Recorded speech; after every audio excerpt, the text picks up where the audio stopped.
মোহাম্মদ ইব্রাহিম আপনি লিখেছেন, এই ফিতনার জগতে চরিত্র কিভাবে হেফাজত করব? চরিত্র হেফাজত করার মতো কঠিন কাজ বোধহয় আজকের সময়ে আরেকটি পাওয়া দুষ্কর।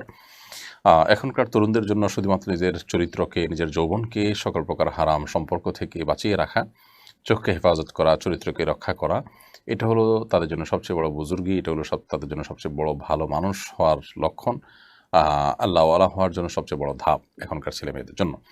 সো সে চেষ্টা আমাদের করতে হবে, যত কঠিনই হোক না কেন। এখন প্রশ্ন হলো, কিভাবে আমরা আমাদের চরিত্রকে রক্ষা করতে পারি, সচ্চরিত্রবান হতে পারি? এর উত্তর হলো যে, প্রথমত ফিতনাগুলো সম্পর্কে আমরা সবাই কম বেশি ওয়াকিফাল, যে আমরা আমাদের শিক্ষা প্রতিষ্ঠানে, কর্মস্থলে, রাস্তাঘাটে, শপিং মলে যেখানেই যাই, আমাদের পুরো পরিবেশটাকে নোংরা করে ফেলা হচ্ছে এবং শয়তানি সভ্যতা, শয়তানের অনুসারীরা গোড়ার পরিবেশটাকে অশ্লীলতা এবং নোংরামি দিয়ে ভরে ফেলছে।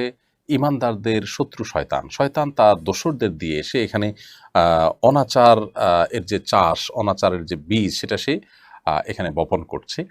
অতএব এটার বিরুদ্ধে আমাদের প্রত্যেকটা মানুষকে দাঁড়াতে হবে, সোচ্চার হতে হবে এবং বুঝতে হবে যে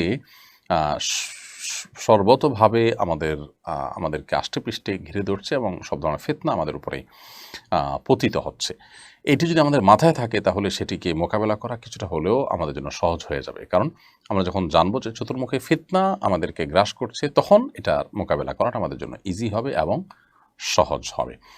তো আমরা যখন বের হব, শিক্ষা প্রতিষ্ঠানে যাব, তখন আমরা ভাববো যে সেখানে যেহেতু একটা ফিতনাময় পরিবেশ আছে, শয়তান তার জাল বিছিয়েছে, সো আমাকে একটু কেয়ারফুলি থাকতে হবে। এই ভাবনা মাথায় নিয়ে যদি আমি বের হই, ইনশাআল্লাহ আমার জন্য বেচাটা অনেক সহজ হবে। সেই সাথে আল্লাহ তাআলার কাছে দোয়া করতে হবে, আল্লাহুম্মা ইন্নী আউযু বিকা মিনাল ফিতানি মা যাহারা মিনহা ওয়া মা বাতান। আল্লাহ, আপনার কাছে প্রকাশ্য সব ধরনের ফিতনা থেকে আমরা পানাহ চাই।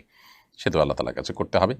এবং এর বাইরে স্পেশালি যত দ্রুত সম্ভব উপযুক্ত হওয়ার সাথে সাথেই বিয়ের বন্দোবস্ত করতে হবে। নিজের পায়ে নিজে দাঁড়ানো, উপার্জন করা, মোহরের টাকা জোগাড় করা, অভিভাবকদের কনভিন্স করা, সব মিলিয়ে দ্রুততার সাথে বিয়ের ব্যবস্থা করতে হবে। ইনশাআল্লাহ সর্বমুখী এবং বহুমুখী প্রচেষ্টা হলে আল্লাহ তাআলা হেফাজত করবেন।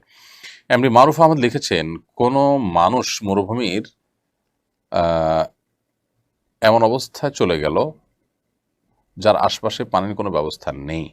এমত অবস্থায় সে শৌচকর্মের পর শুধুমাত্র টিস্যু ব্যবহার করলো, পানি ব্যবহার করলো না। এমত অবস্থায় সে নামাজ কিভাবে আদায় করবে? দেখুন, এরকম কোনো জায়গায় যদি চলে যান যে আশপাশে কোথাও কোনো পানি নেই এবং তাকে শৌচকর্মের পর শুধু টিস্যু বা পাথর ইত্যাদি ব্যবহার করতে হয়, তো এতে তার পবিত্রতা অর্জন হয়ে যাবে। তার নাপাকি দূর করতে পারলেই হবে। তিনি তার নাপাকি দূর করার জন্য টিস্যু হোক, অন্য কিছু হোক দিয়ে যদি পরিপূর্ণভাবে দূর করে ফেলতে পারেন, মুছে ফেলতে পারেন, ইনশাআল্লাহ এই অবস্থায় তিনি নামাজ আদায় করতে পারবেন। অর্থাৎ পানি ব্যবহার যদি নাও করেন, পাথর ইত্যাদি দিয়ে পরিচ্ছন্ন হয়ে যেতে পারেন, তাতেও ইনশাআল্লাহ তার সালাত আদায় হয়ে যাবে।